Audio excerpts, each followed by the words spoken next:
Right. How are we tonight?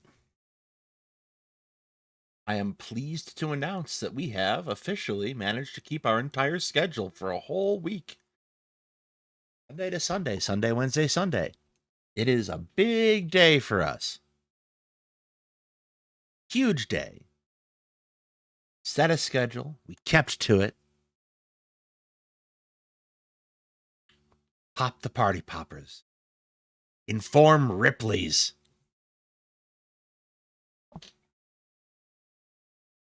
Obviously, it has been another difficult week for all of us. Donald Trump makes the week automatically difficult. Today was also Super Bowl Sunday, to which I say yawn. Yawn.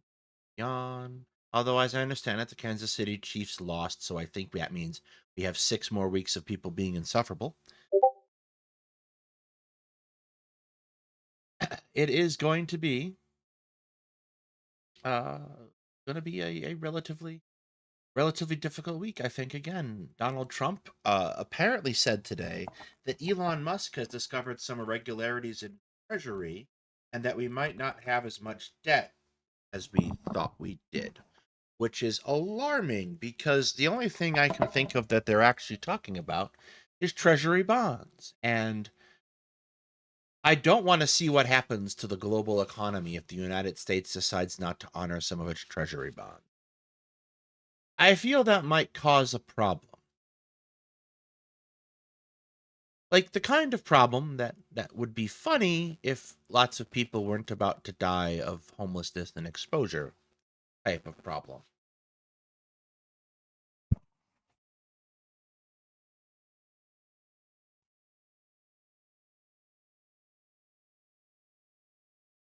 So,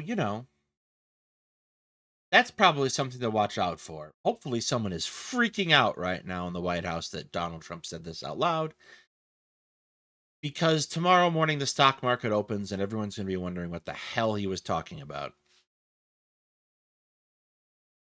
And with that, I think it's probably time to have some more Trump related talk.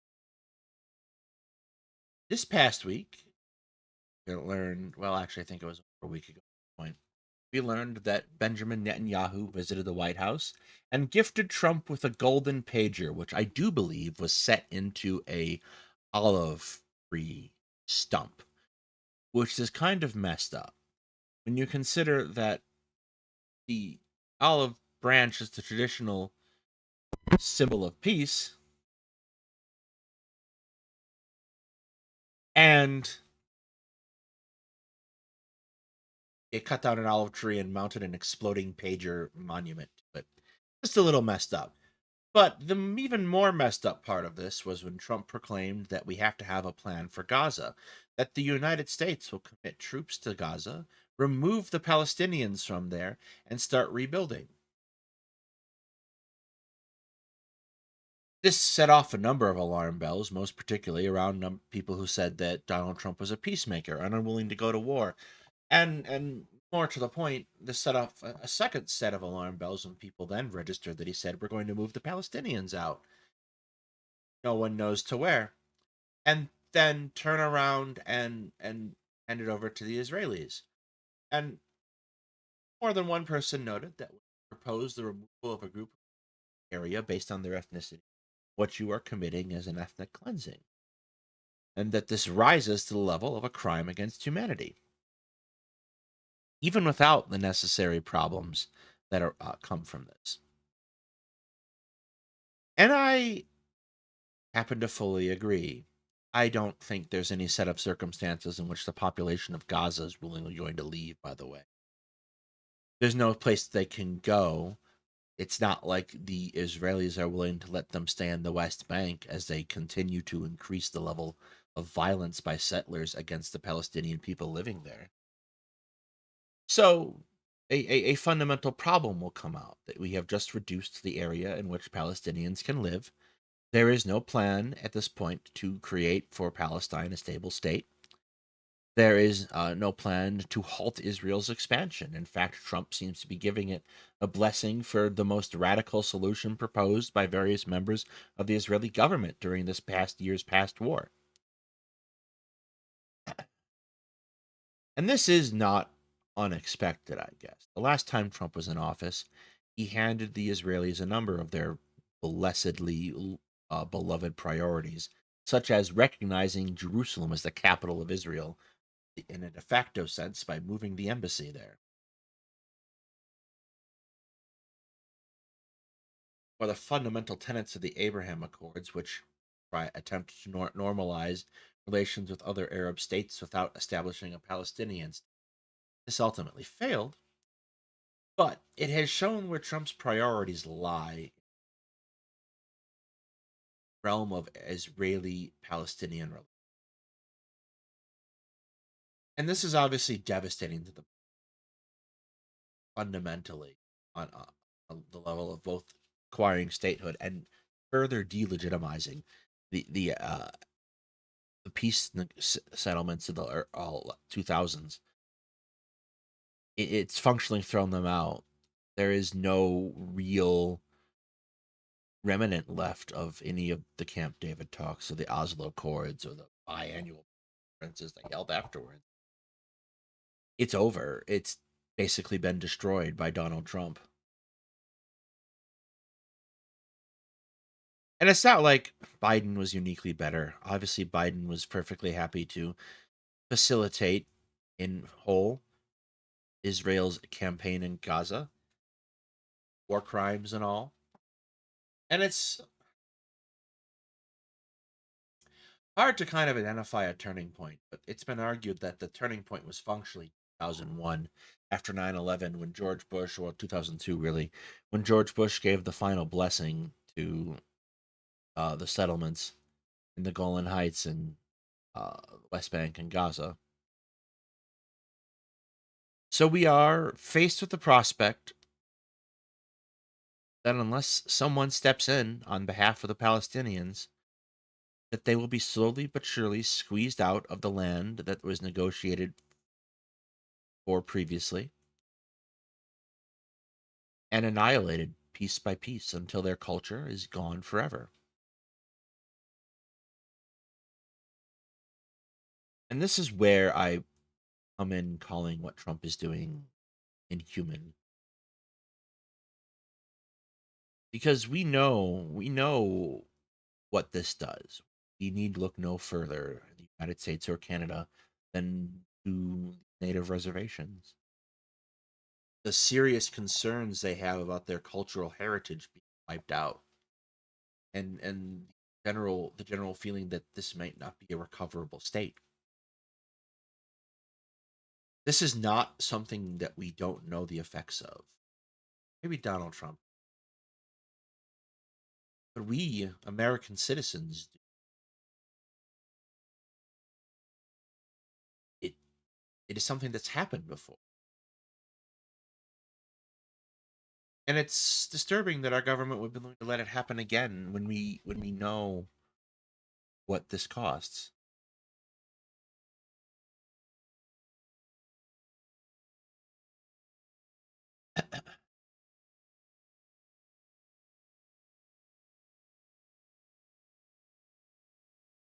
And I don't know what a good answer to this is. There are so many problems that beset this from a solution standpoint. And the reality is people like to talk about Israel and Palestine as if it's complicated. And the truth of the matter is it really isn't. People fought over a thing, one of them lost. And the reason they lost because the fingers were placed on the scale against them to begin. And ever since then, that has been used as a justification to continue to take.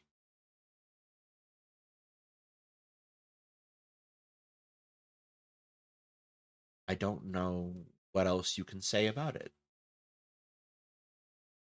Plenty of people are willing to engage in some ridiculous anti-Semitic arguments to try to justify this kind of destruction done in the name of an ethno-religious group. And the irony is that the arguments they make are built around the same things happening to them. We've seen pogroms here in the United States. the 1920s, I think it was 21, saw the mass called bombings, but what it really was a door-to-door killings and fire bombings in Tulsa, Oklahoma, the area known as Black Wall Street, considered a pogrom now. And it was specifically done because people had things that other people didn't believe they deserved. Frank, it was black people who had things that white people didn't think they deserved. The greatest concentration of wealth, with the understanding that that wealth would let them build generational power, help end oppression. So it was targeted and destroyed. It's no different when Palestinians are expelled from their homes in the West Bank. They are trying to uproot them, leave them destitute, broken, so that they might never be a people. They might always be cast out. Something you see repeated again and again. Jewish people saw it, Roma people saw it, Native Americans saw it, Native cultures across Africa saw it. Get cast out, get dispossessed. The things you have are taken from you. Others take them in their stead.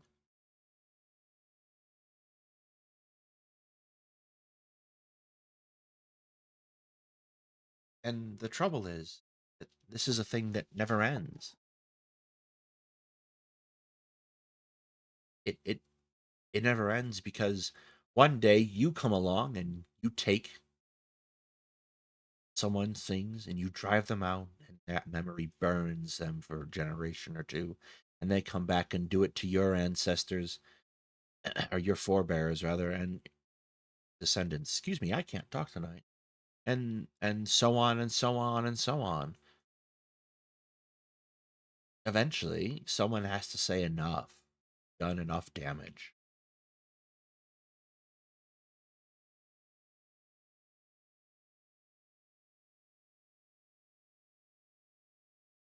It's a shame, I think. It's the shame have to be here again. Hopefully Donald Trump won't have the wherewithal to do this. Hopefully someone will stand up and say no. I kind of feel from a strictly speaking a legal perspective that if a soldier is given an order to ethnically cleanse a place, they can in this day and age have the knowledge necessary to say no, that's an illegal order and I won't follow it. But I don't have hopes for that system because too often it fails, particularly when you're faced with something like this where it feels like the evil is omnipresent and the only thing to do is walk with it. And that is the real danger, I think, of Trump and Elon Musk is they have the ability to make it feel like their particular brand of evil is normal. They're good at it. They've weaponized the language of accountability and efficiency and audits so very well to describe a system of things that is not what they are calling it. They have leveled extensive accusations of fraud with lacking any significant evidence, to the point that it seems like most of their accusations of fraud thus far that have been pointed out are simply things they do not care for politically, which does not fraud make. And it's just picked up and carried uncritically by masses of people who they can amplify through control of things like Twitter.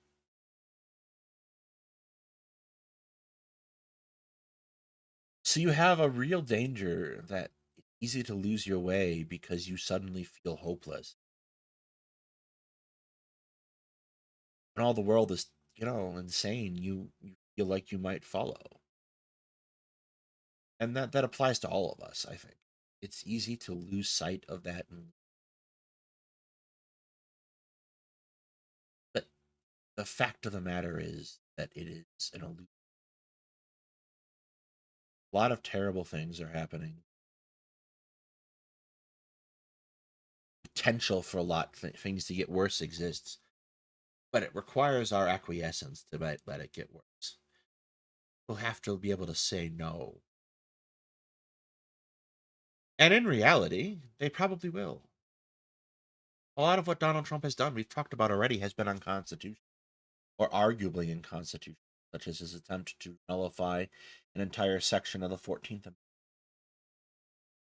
his creation of a new government agency by fiat and executive order, to the repurposing illegally of one already created with a different mandate.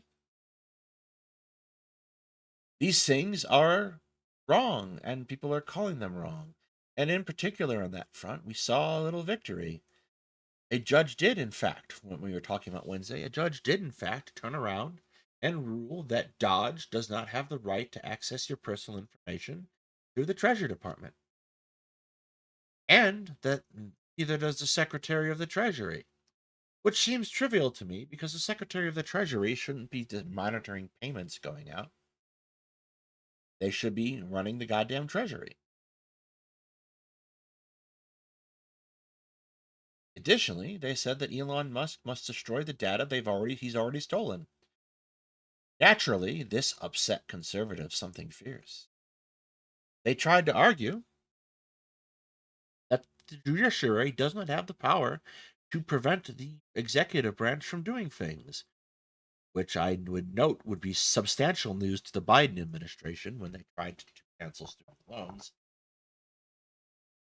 But beyond that, this fundamental argument ignores some basic American civics, which we shall go over tonight because that's what I want to do.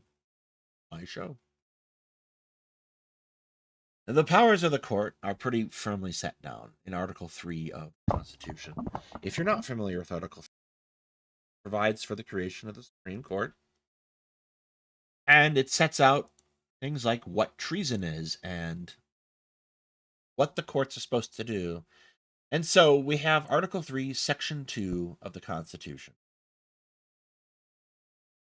The judicial power shall extend to all cases in law and equity arising under this Constitution, the laws of the United States and treaties made or which shall be made under their authority, to all cases affecting ambassadors, other public ministers and consuls, to all cases of admiralty and maritime jurisdiction, which again will probably be news to our sovereign citizen friends, to controversies to which the United States shall be party, to controversies between two or more states, between a state and citizens of another state, between citizens of different states, between citizens of the same state claiming lands under grants of different states, and between a state or the citizens thereof and foreign states, citizens or subjects. In all cases affecting ambassadors, other public ministers or consuls, and those in which a state shall be party, the Supreme Court shall have original jurisdiction. In all other cases before mentioned, the Supreme Court shall have appellate jurisdiction, both as to law and fact, with such exceptions and under such regulations as Congress shall make. The trial of all crimes, except in cases of impeachment, shall be trial by jury, and such trial shall be held in the state where said crimes shall have been committed. But when not committed within any state, the trial shall be at the place or places as the Congress may by law have directed. And this article is pretty important. It establishes what the courts can do and what the federal courts can do, what they govern over, where federal law holds sway. And it gives Congress the previous article gives Congress the ability to set up courts inferior to the Supreme Court in terms of lightening their load. So when a federal judge made this pronouncement about Elon Musk's Dodge organization, he was well within his rights to do so. More specifically, we have a long established doctrine in this country of judicial review. Marbury versus Madison, which is a fairly trivial bit of trivia in most American history textbooks and civics courses, is the case which the Supreme Court decided that it had been, by definition from Article 3, Section 2 of the Constitution, granted this power of judicial review.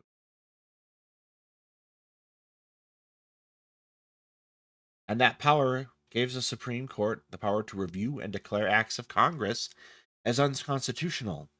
Broadly speaking, it also gives them the ability to review the executive branch and declare its acts unconstitutional. And Marbury versus Madison is somewhat interesting because it is one of those cases that has profoundly affected American law going forward. Obviously, we consider the Supreme Court the ultimate arbiter of law in the land, and this is the case that establishes its ability to do so. And that power flows through to its inferior courts. They may make a ruling in accordance with what the Supreme Court has previously ruled. The Supreme Court may then review that ruling, or more senior courts to that appellate court. So when J.D. Vance gets up and says we should ignore this court ruling because it's unclear where it gets the authority to do so, the fact is that that authority comes from the Constitution that J.D. Vance just recently swore an oath to uphold.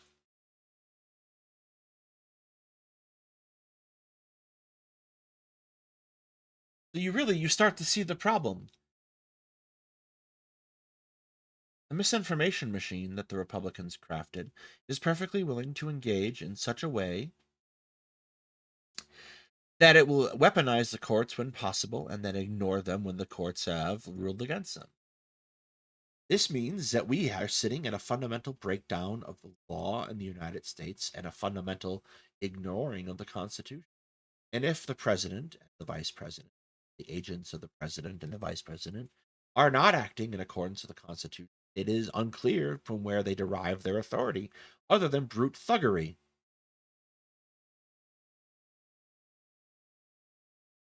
So we now have a new problem.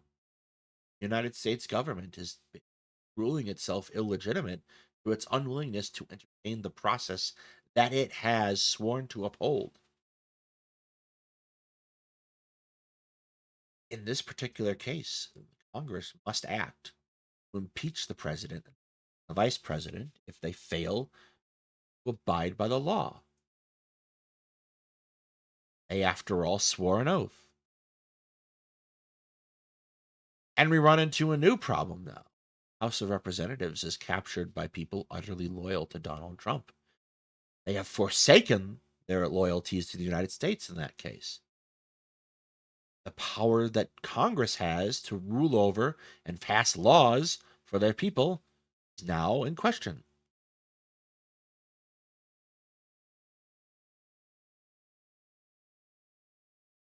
And that extends to the Senate as well. So we are here sitting in 2025, pantomiming government.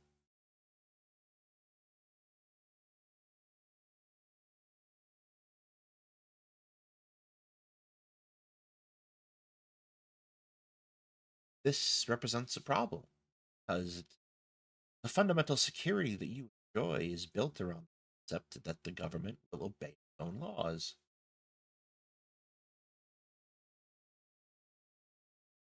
And if they are not willing to do so, and no agency is willing to step up and force them to, then we have a constitutional crisis.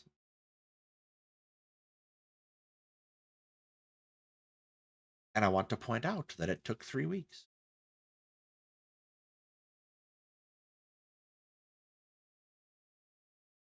So, what does that mean for us in the law? We are truly uncharted territory. The only time anything as severe as this has happened has been in the succession crisis of the 1860s.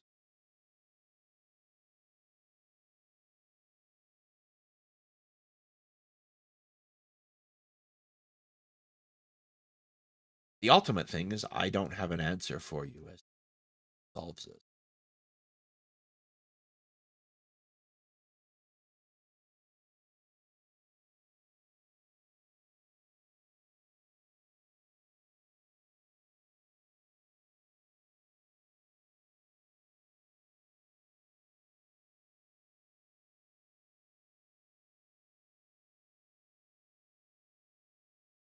Yes, everything is being tested right,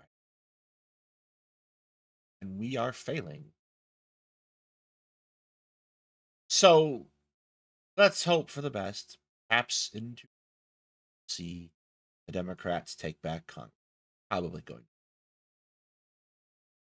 when you mark out historical trends, you oftentimes see these trifectas broken up at midterms, which will, at the very least, put a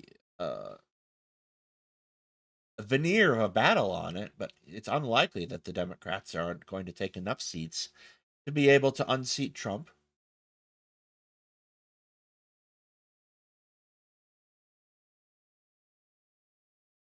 We will have, at best, a non-functioning.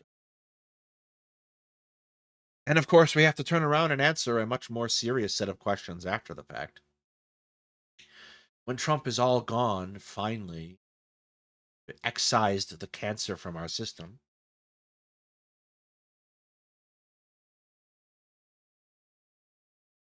then we have to address rebuilding the United States because we have fundamentally failed. The entire system has been proven to be fundamentally and fatally flawed. Concept of a gentleman's agreement that undergirded so much of Americans' constitutional law has been shown to be easily and fundamentally worthless. And I think in that there is opportunity for are willing to talk about these things and address them head on.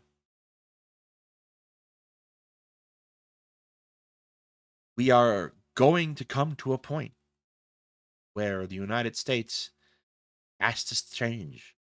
It will be forced upon us, not just because of the deprivations of Donald Trump and Elon Musk, but because the circumstances of our world are changing. Climate refugees are going to become an ever increasing problem. We will have to address that. There will be no way to stop them from coming. The racism of the past will be fundamentally untenable for everyone. We will have to be able to address that.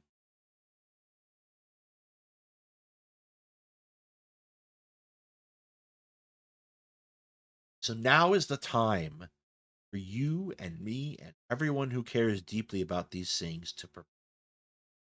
Because the arguments of the past are not working, obviously, in this situation now. We need to start preparing things. We need to get there. We need to stand out there with Chesterton and figure out what makes the fence tick.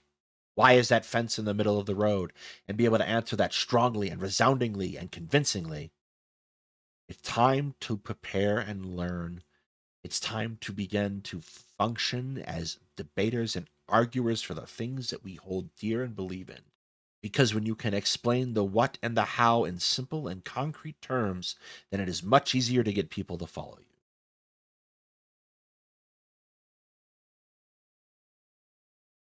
It has to not be about provincial interests. It has to not be about narrow minded concepts of what it involves the advancement of rights. It has to be about everyone.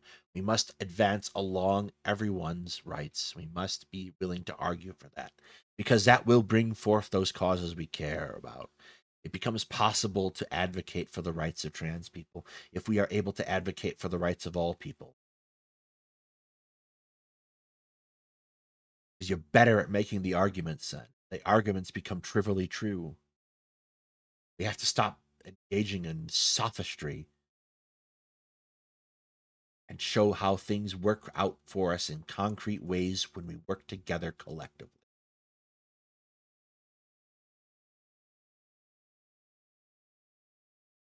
So you have this moment. This is this unique sitting here in the dark.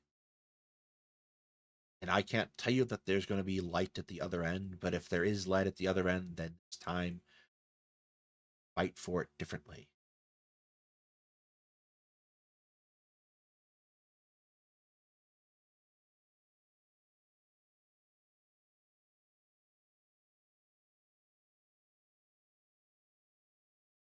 You see, it isn't about who you leave behind. Bring everyone. Except the Nazis. Screw them. All right. I know that's what all I said I had planned. I lied. Everyone, go ahead, grab some water, get your medicine, take it. Do the things you need to do. We're going to take a short break and we'll come back and we'll look at some content.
All right.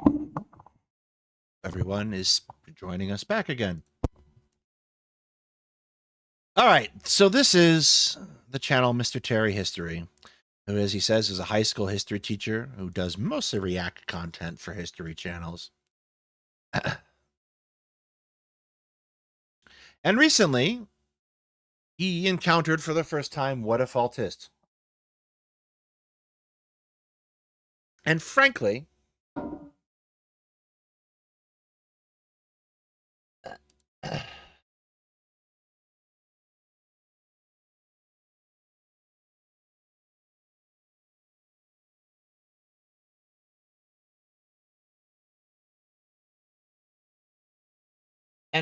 to be perfectly fair, I like seeing people suffer a little bit, because the first time you encounter what a faultist has got to be a goddamn trip. So let's look at this. We're not going to look at all of it because it's long. See, maybe it get picked. Hey there, Mr. Terry here, high school history teacher. Welcome back to another History Teacher X video. All right, guys, checking out a channel I have never seen before, but I've heard talked about in the communities. This channel's called What If Alt Hist. So I'm getting the idea this is alternate history. Now, I've covered a lot of alternate histories. You know, I cover a ton Oh, you sweet summer child. of alternate history hub. Now, sometimes it's hard when I'm going to react to a channel for the first time that has been around for a while, because I've noticed it's been around for years and there's a lot of videos. So I was asking the community what type of videos might be a good place for me to kind of start to get a feel for this channel. And of the few that were recommended, I went with this one. It's called Explaining the Borders of the 22nd Century. And in the thumbnail, it's got a map that says the world in the year 2120. So about 100 years from now. And I could tell that the borders were very, very different. Of course, I'm going to let you know what I think. All right, the original video is down below. Of course, let me know what you think of the video I'm watching here down in the comments. All right, let's get started. Now, I could easily probably do a whole video just looking at this map and giving you my thoughts, but I'm assuming this video is going to like go through them. So I'll just... You would assume in vain, sir. Kind of talk as I see maybe it get picked up. So, all right, let's see what they've got. Again, I don't know the background of this channel. I don't know if they have like history credentials or, you know, I really don't know anything. So coming in from that perspective, just so you guys know. I released a form of this map like a year and a half ago, and people since then have really wanted me to make a video explaining why I made these what appear to be pretty strange border predictions for the world in 100 years. Okay, so this is, I'm watching January of 2025, and the video is 2 years old, and it said that he did another year and a half before, so I'm assuming it was probably 2020 maybe when he did this, maybe 2021. Now some things have happened with that. We had, you know, Russian invasion of Ukraine, and so I don't know exactly when they done this. And then it would definitely not have also Maya, talked about with yes, the Middle East war with Gaza and Israel. So that are a couple things I think to... Welcome, bad science viewers. We are watching a history teacher react to What If Alt Hist for the first time. To take into account? Well, here it is. This is a video to go through the borders of every continent to explain what I think they'll be like in the year America, 2120. Brazil, so without ado, let's get started. Welcome to What If Alt Hist. Why do you put it in like one word? Geopolitics, alternate history, the future, and history. Okay. I mean, I kind of cover all those things on this channel, so we'll see. It's like a big channel, though, 700 plus 1,000 subscribers. A couple times I've wondered what's exactly the product that would pander to What If Alt Hist fans the best. Well, I think I found it. Bismarck Analysis is a consulting firm that helps with companies, governments, philanthropists. This is an ad that's not marked as such. Skip ahead a little bit. Boop, boop, boop. I don't care what he thinks about the ad. Alt Hist Bismarck video right now. Click the link in the description to start using Bismarck today. All right, whatever. All right, what do we got? Something Hi, Maya. Thank you for the raid.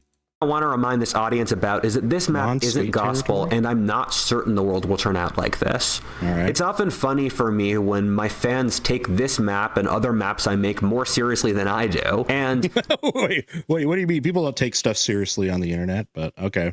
This map is a series of implicit assumptions that I think will be correct, but could easily be wrong. For trends for the century, greater wealth, we come to terms with technology, the class of civilizations, the internet, and religion weaken the state. Okay. For more information on what the assumptions I'm making are, you should check out this video on the 4 trajectories of the 21st century. As an example, I make the assumption that one group of humans won't genetically engineer themselves into superhuman status and gain world domination, or run away climate change. Because that's the plot of Star Trek.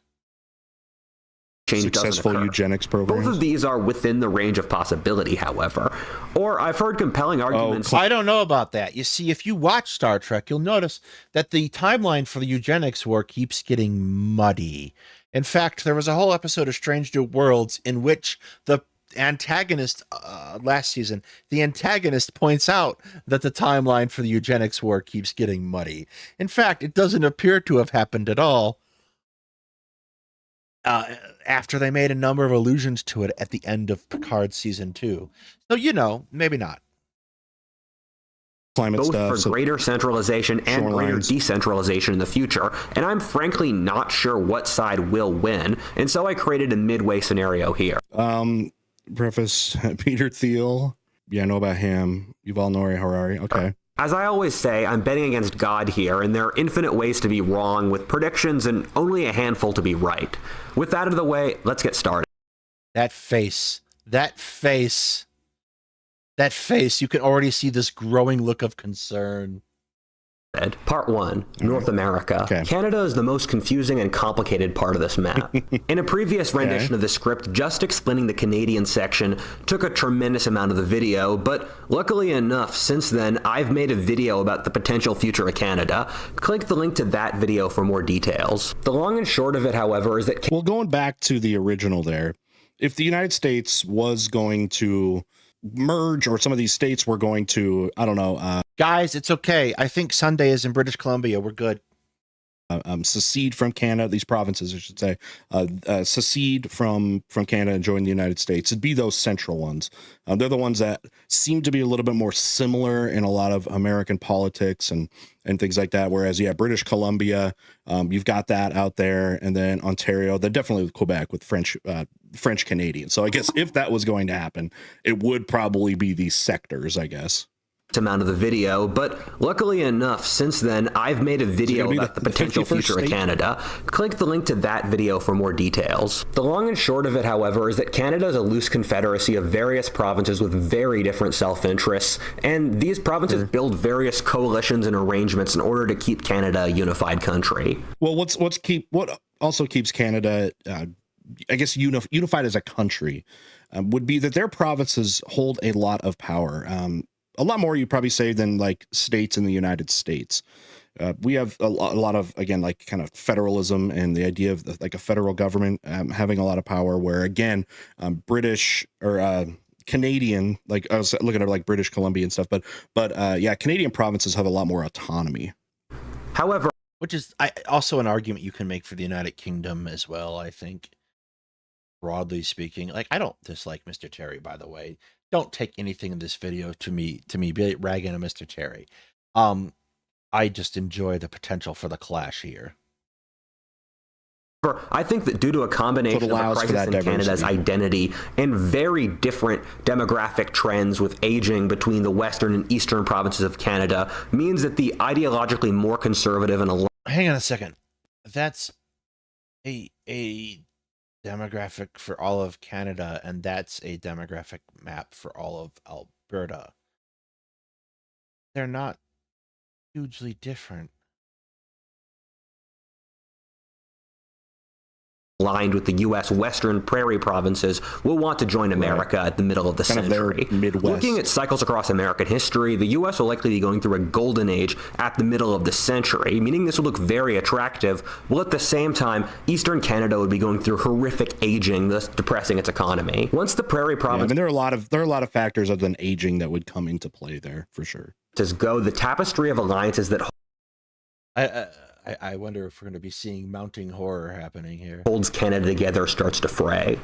Quebec, the French-speaking province that continually nearly secedes, leaves Canada if anything remotely stressful happens. I mean, this is showing Quebec, though, really expand, though, and I don't know about that so much. Likewise, if these two regions leave, it means British Columbia, which is culturally and economically distinct from the rest of Canada and the U.S., as an independent country. The Maritimes cut off from Quebec joins the U.S., while Ontario, the proudest Canadian province, remains independent and becomes wealthy based off exploiting loopholes in the U.S. legal code due to its central geography. I don't agree with the modern... I don't think I'm going to stop on pause on all of the longer text stuff, so go ahead and do that on your own. Consensus that the U.S. If I'm going to watch more of this channel... The problem is, Mr. Terry, that the text is the best part because you want to stop and look for the misspellings. He does a lot more of that. Let me know if that is something you want me to do, like read it with you. I know a lot of you like to, because I know a lot of you will watch a video. You're not really watching me. Go talk to Mr. Terry and tell him he needs to read the text. Go send comments. Tell him, yes, you need to read the text. It's the best part. You're listening, but may not know text that's on the screen. Legal code due to its central... Like, I'll do it once here. It says, Ontario would, like many European countries like Ireland, Andorra, and the like would structure its economy around American legal loopholes. Stuff like legalizing gambling, prostitutions, or narcotics alongside easier corporate tax or manufacturing status. In classical Canadian fashion, they will find some way to claim moral superiority about this. Wow, he talks a little bit more. Oh, you hear him trailing off there for a second, going, "Oh God, oh God, oh God, what the hell is happening?"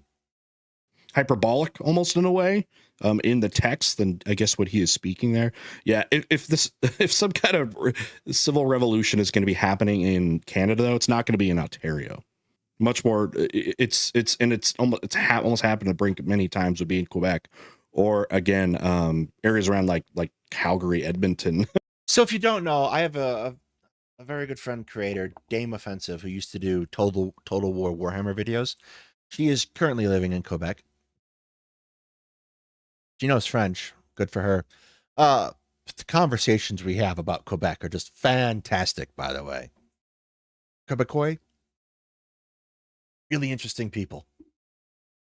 And that's just because of more siding with maybe even the United States than like Ontario, and we know Quebec wouldn't.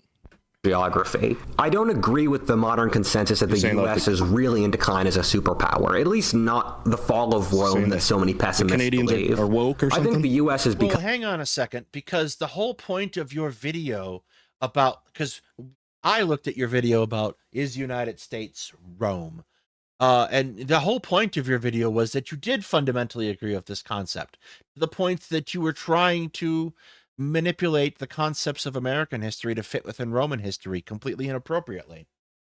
Also, during that video, you referred to Italy as being in the center of the map, for which I shall never forgive you.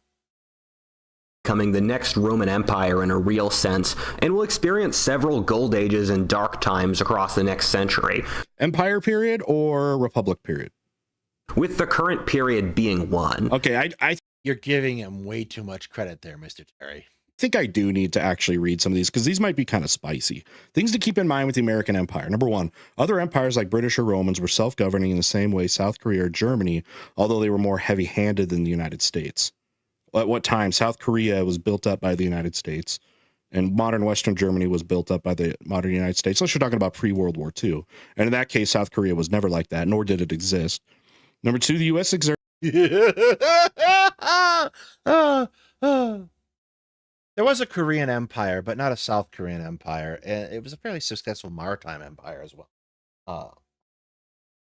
But then they got invaded by the Japanese, and horrible things happened to the Koreans, for which they will never forgive the Japanese. Its indirect authority of its empire through finance, military, political pressure. If countries oppose United States self-interest, the U.S. has ways to bring them to heed indirectly. That is true, though. I think the problems the U.S. is facing now are comparable to the struggles of the late Roman Republic or the Russian Revolution, and is a short period of failure before the U.S. goes through. But the late Roman Republic and the Russian Revolution are two dramatically different things. The engine of the Roman Republic, let's like quantify what we're talking about.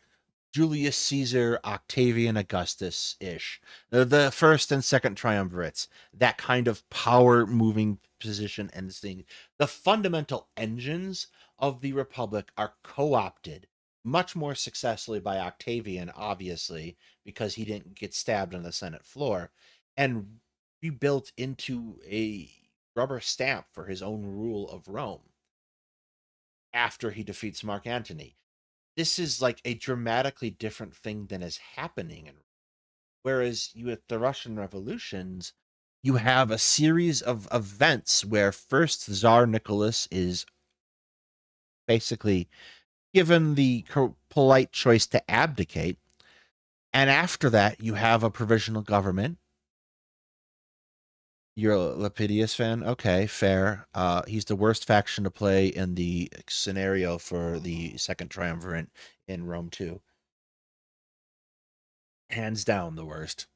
Anyway, Russian revolutions, you have this series of governments. The provisional government doesn't do anything to address the fundamental issues at play in Russian society, most particularly with ending the war, and therefore becomes vulnerable to a military coup, which they call the Bolsheviks to put down, and then the Bolsheviks put the provisional government down.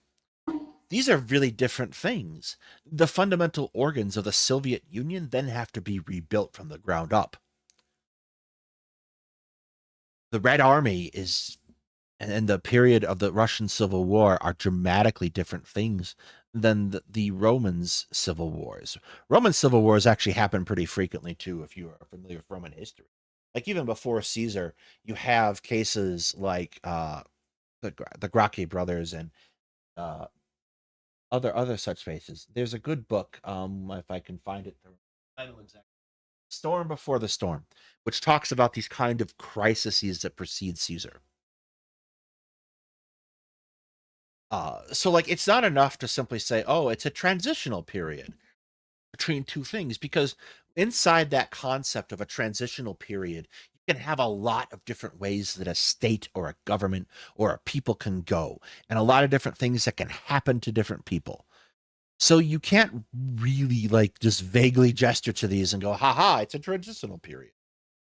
Or another period of strength. Yeah, it's never going to Look, this is a this is a reaction 2 for you. Get me reacting to Mr. Terry and me reacting to Rudyard. We're not even close to anything that would look like the conditions on the eve of the Russian Revolution. There's not an absolute monarchy. There is not feudalism. We're not to anything even close to that. A lot of reasons.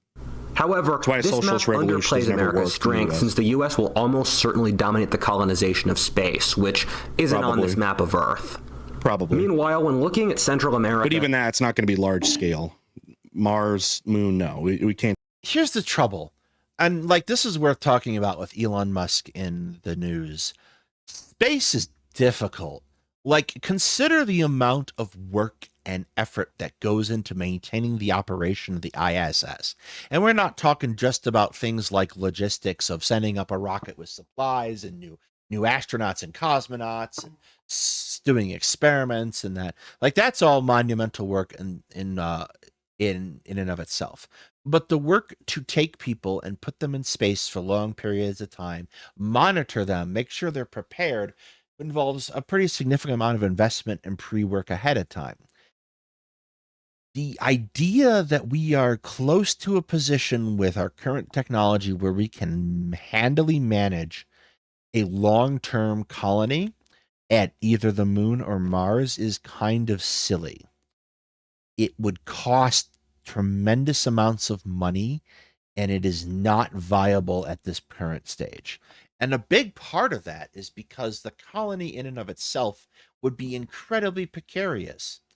It's like you take it like a show like The Expanse, where they posit a future in which Mars is attempting to terraform itself into a livable planet, which is theoretically something that kind of be done, but the science is so far beyond us at this point.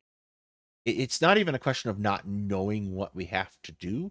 It's the ability to do that in a scale that is sustainable and basically do it while you're tethered to Mars like a shoestring.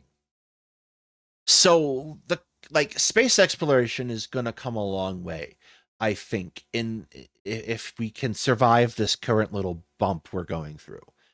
But right now, at this point, I have this really sneaking suspicion that because of the tenuous nature of how space travel works and the fact that we are not made for life on the moon and we are not made for life on Mars, that any such endeavor, particularly led by someone like Elon Musk, will be doomed to disaster. And sustained a significant population there. In the Caribbean, we're largely looking at how things are now. Realistically, if you look at a map of the world based off countries that the U.S. has as allies, it looks very different than a worldview based just off sovereign official borders. Basically, there is no key. You've just got to go with it. That lets the map be whatever it wants. It's Schrodinger's map. It's both alive and dead. It has a key and no key. Every country in this area is a U.S. satellite or ally. However, I think this process will be expedited and helped. There are no U.S. satellites in this hemisphere. or South America, to be perfectly frank.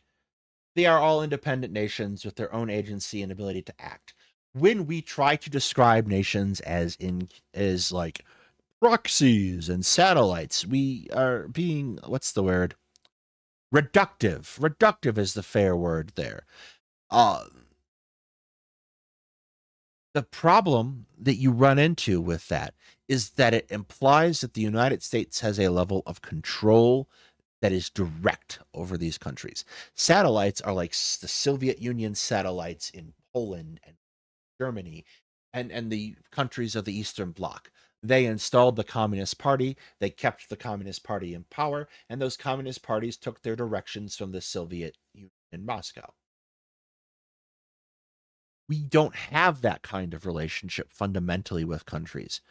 We have a relationship where we have mutual interests and we work to advance those interests, and we sign trade deals and we do all these things, and there are negotiations. There isn't a fiat set of policies. There are policies that we'd like you to adhere to negotiate with us and exist with us, but there isn't that kind of like satellite concept that you would have. So calling it a satellite is deeply inappropriate. And usually when someone is trying to argue that nations are satellites to the United States or proxies, they're kind of engaging in this America bad reduction that this is not helpful for understanding countries. Because, like, for example, like we talked about Colombia a little bit and how the president of Colombia chose to tell Trump to eat shit and send his own plane to pick up the deportees. That wouldn't be something that would be possible for a satellite state to safely do.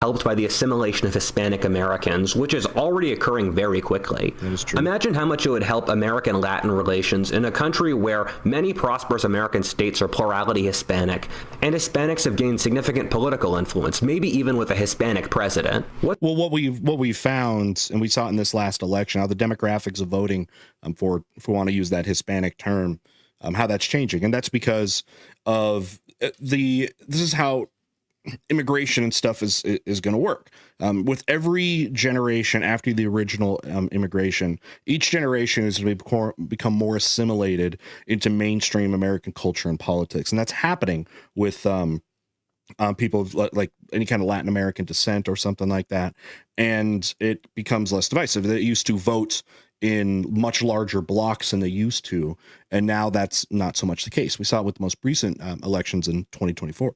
What's often normal is that former communist countries become very capitalist upon getting out from the boot of their normally hated communist ruling parties and become capitalist since they know how bad communism is. Well, they can become capitalist if they have outside influence, like the United States might do. If the United States will kind of pick up those pieces, because becoming capitalist overnight is not something you can necessarily do, because you have to have capital. I mean, capital literally is money you have at the forefront to be able to invest in ventures. So you might see some. Yeah, I would point out that like a country like Cuba, which is up on the screen, is only going to enjoy a capitalist system. Well, enjoy is probably the wrong word. Most of us suffer through capitalism, to be frank. But the only way that Cuba is going to become capitalist is if it can attract substantial outside investment. And the only way it's going to do that is if it's not being ping-ponged between a slight lifting of sanctions and the reimposition of sanctions every time a new president comes. Something though still transferred to something more like oligarchical, like we saw with the Soviet Union, and then what it turned to when it shifted to the Russian Federation that we have now. You know, when you have a place where people don't have a lot of capital, only a handful of people do, how do you hand over nationalized industries and give them to people that don't have capital, which is. Yeah, but you also can argue the same thing about the United States, in which most industries are concentrated in the hands of a few capital holders. In fact, the whole concept of things, funds, hedge funds being the most immoral form of investment we've ever made legal, is that there are power in being combined capital holders. The basis of capitalism. So yeah. I see kind this of process disagree with that a happening in little bit. Cuba. I think since they know how bad communism is, I see this process happening in Cuba. I think Cuba will become the wealthiest country in Latin America, also due to its proximity to the U.S. and the wealthy and influential Cuban American community in Florida. No. You have to have more resources. They become a tourist destination. Cuba could very quickly become a massive tourist destination, especially for Americans. But so here's the thing, too. Prior to Fidel Castro's revolution, Cuba and America had some very close relationship. Had a very close relationship. Obviously, we semi-conquered the country, but Americans had a lot, like Americans who were living in Cuba at the time, had a lot of affection for Cuban culture and Cuba, in particular. I do agree that it can become a tourist spot, but by and large, the resources that like the Caribbean and the Bahamas and areas like that, basically anywhere that you played Assassin's Creed 4 in, are kind of a bygone era. Like it's a lot of this like concept of sugar cane and various crops that were grown in the region, and a lot of them were commodities at one time that made this area very important to the colonial powers, but they're not anymore. For example, a lot of your sugar today is made from beets. Sugar beets are a huge industry in the United States. Sugar is much more easily and cheaply domestically produced because sugarcane sucks, by the way. It's horrible to process. It was like the slavery in the Caribbean was it was consumption slavery. You put slaves in there and they'd be dead within 3 months. Beets much better for making sugar. Much less dangerous.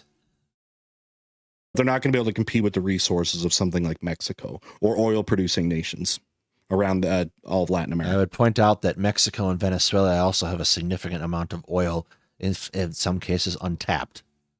There's no way Cuba could do that. And just because they go from like end their capital or end their communism doesn't mean they're going to like supercharge into top tier economic success. Which would probably flood money into Cuba to modernize it. Part 2, South America. It's foreign investors. That's how otherwise it reverts exactly back to what Cuba was like before the Cuban Revolution. Cuban Revolution had foreign support by...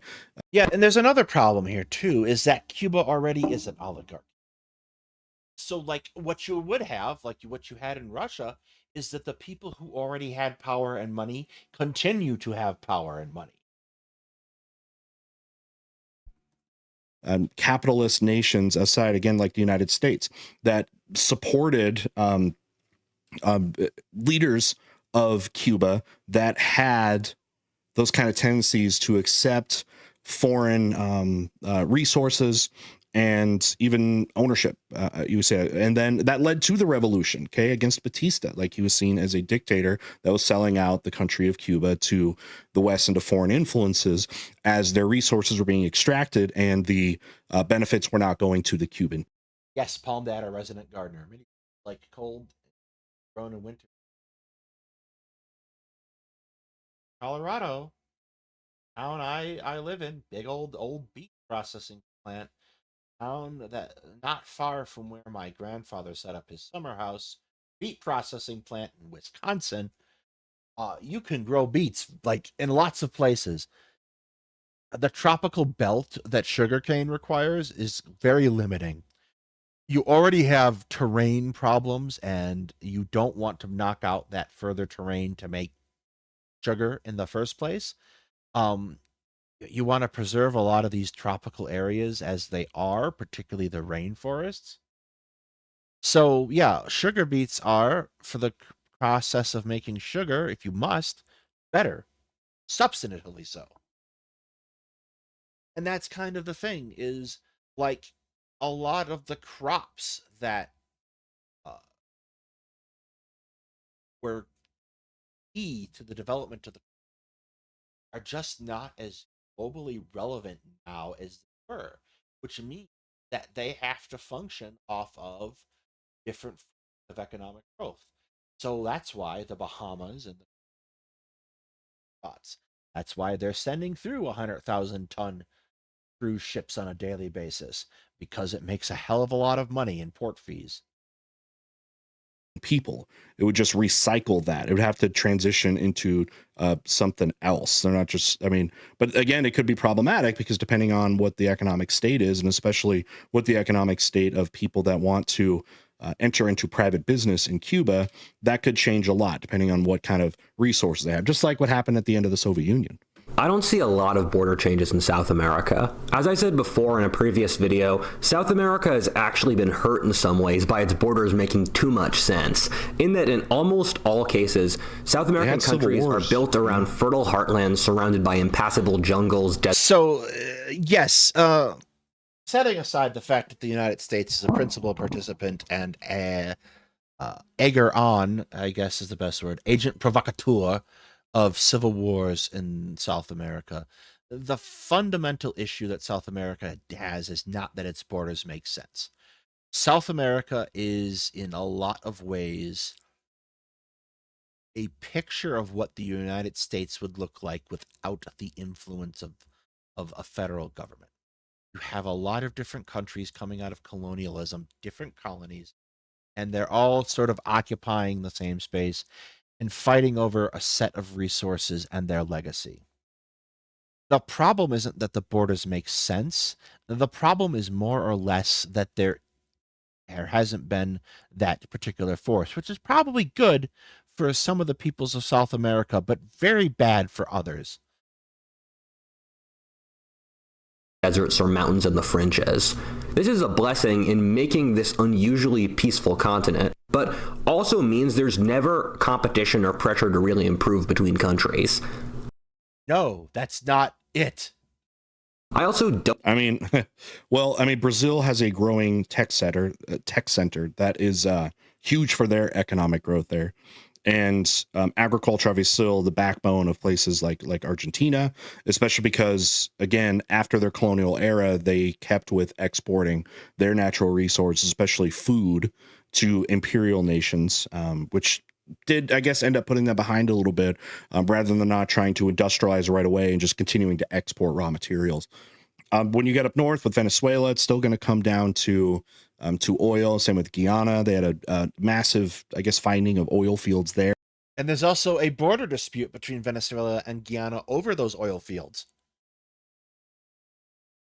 which could still, as of yet, break into open warfare. But again, that state is also a place that, because of their lack of infrastructure, will most likely rely on foreign influence to do that. That's up for grabs. And Venezuela, incredibly, yes, both Guyana and Venezuela rely on supplementing their oil in their native oil industry with foreign investment and equipment. This is tricky in the case of Venezuela for investors because of the fact of the nation's capability to nationalize its industries very easily. Venezuela still, could go a lot of different ways too. Means there's never competition or pressure to really improve between countries. There's always competition. I also don't see Latin America really having a big industrial push outside the areas bordering the U.S. Look, Mr. Terry's frown has become permanent. Since this area really hasn't moved forward economically as compared to the rest of the world in 300 years. Okay. They were a colony. They were a colony. They were a colony of resource extraction. So, but yeah, some of the transitions they made into their independent economies did not lend itself super well for industrialization, but that could still very much happen. Again, a place like Argentina has resources that could make it like a United States of South America. That is one, but it's going to take economic shifts that they're trying to do right now. But there's a lot. And this is really interesting because if Rudyard had a working knowledge of South America, he could actually explore interesting alternate history, right? So like like the concept of Gran Colombia as a thing, as a unified South American state and Central American state was a dream that was pursued for a time. It's like, what if Rudyard looked at this, learned about the history of South America, and then turned around and said, well, what if Gran Colombia becomes a thing again? This is notably the presence, the premise of the last season of the TNT show, The Last Ship, where the United States, after the plague, is fighting a war against Gran Colombia, a unified South American dictatorship.